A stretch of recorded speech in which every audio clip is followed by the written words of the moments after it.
Well, hello, people of Maui. You've shown such absolute incredible courage. That's not hyperbole. I want you to know, on behalf of the United States of America, all the nation, the American people stand with you. Governor Josh Green, you've been incredible from the day we've spoken on this. You've curved. Lieutenant Governor Sylvia Luke, Brian Shantz, our Senator Maisie. By the way, Maisie, I told my granddaughter, whose name is Maisie as well. That's why I like her. Anyway, but her name is Maisie as well. And Jill Takuda, Representative Ed Chase, and Rick Basson. Rick, when we talked on the phone, you look like you played in defensive tackle for I don't know who, but at any rate, I want to thank you for your leadership and this during this unimaginable tragedy. To my left is the banyan tree, beloved by this community for over 150 years. Here in the former capital of the Kingdom of Hawaii, that has stood for generations as a sacred spot of exceptional significance. One of the people who took me under his wing when I first got to the Senate was Danny Inouye. He used to talk about the Kingdom of Hawaii. He came from Japan, but it was amazing to listen. Today is burned, but it's still standing. The tree survived for a reason. I believe it's a very powerful symbol of what we can and will in crisis. And for this, for as long as it takes, we're going to be with you. The whole country will be with you. You know, we will be respectful of the sacred grounds and the traditions that rebuild the way the people of Maui want it built, not the way others want it built. We're going to rebuild the way the people of Maui want it built.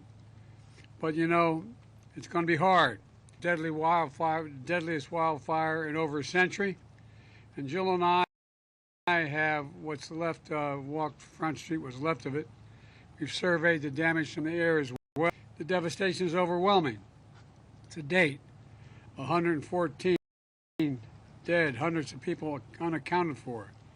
I remember when I got the call, my first wife and daughter, and I got a call in Washington. I hadn't been sworn in yet. I wasn't old enough.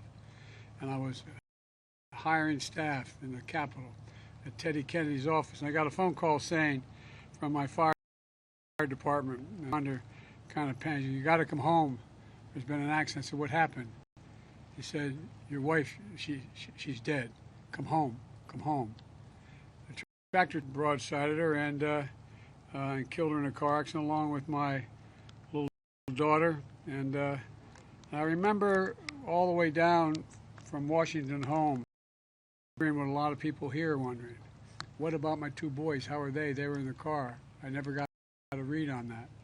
Were they going to be all right? They were badly injured. Were they going to make it? Had they made it? I walked into the emergency room and I saw that they were there. The difference between knowing somebody's gone and worrying whether they're available to come back are two different things. I remember one of the people who helped me the most was Danny Inouye. He helped bring me back, so I know the feeling that in this town, this community, that hollow feeling you have in your chest like you're being sucked into a black hole, wondering, will I ever get by this? You know, and it's one thing to know, to have to wait to wonder whether your family member is going to be okay. Imagine being a parent wondering whether your child is, where he is. I remember, as I said, you know, press reports of grandfathers crying for lost neighbors while trying to be strong for the ones who survived. Of a woman distributing clothing to survivors who says she didn't lose her home, but she left town. But I also want all of you to know the country grieves with you, stands with you, and will do everything possible to help you recover, rebuild, and respect culture when the rebuilding takes place. My administration has been in constant contact with the governor and congressional delegation and local leaders.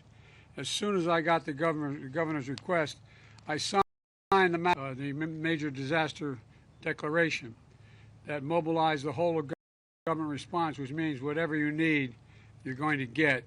For example, the Coast Guard and Navy meantime search and rescue operations, while the Army helped fire suppression. Here's what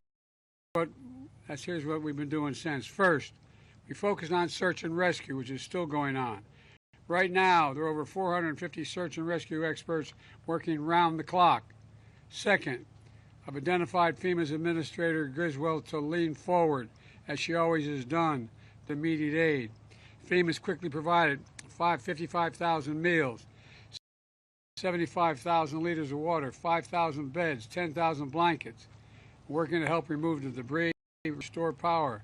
Additionally, my Department of Housing and Urban Development is working with the state to make sure survivors can move from emergency shelters into temporary housing to finally have a permanent place to call home as well. Small Business Administration is making low-interest federal disaster loans available to Hawaiian businesses burned to the ground, homeowners and renters, and nonprofits. If you need help, you can visit FEMA's Disaster Recovery Center at Maui College or go to disaster.gov, disasterassistance.gov. Today, I'm appointing Bob Fenton, who's here. Where are you, Bob? There he is. I'm appointing Bob Fenton as our response coordinator for Maui to lead our long-term recovery work. He's one of the nation's most experienced disaster response and recovery experts in America.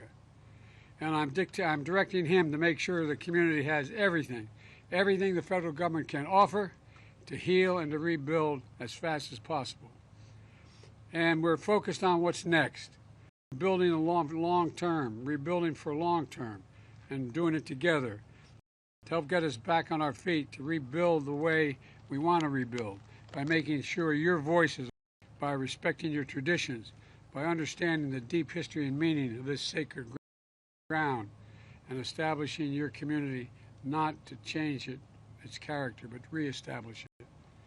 We're also going to bring the capabilities to help you rebuild so your critical infrastructure is more resilient in the future. All this matters. Let me close with this. From stories, we've seen so many stories of hope and heroism, of the aloha spirit. Every emergency responder put their lives on the line for us, save others. Everyday heroes, neighbors, Native Hawaiian leaders offering solace and strength. And this banyan tree, one called it the diamond in the rough of hope. Another referred to fire's root, which said fire cannot reach its roots. That's Maui. That's America. And to the people of Hawaii, we're with you for as long as it takes, I promise you. May all those we've lost, may God find those who we haven't determined yet, and may God bless you all. May God protect our troops.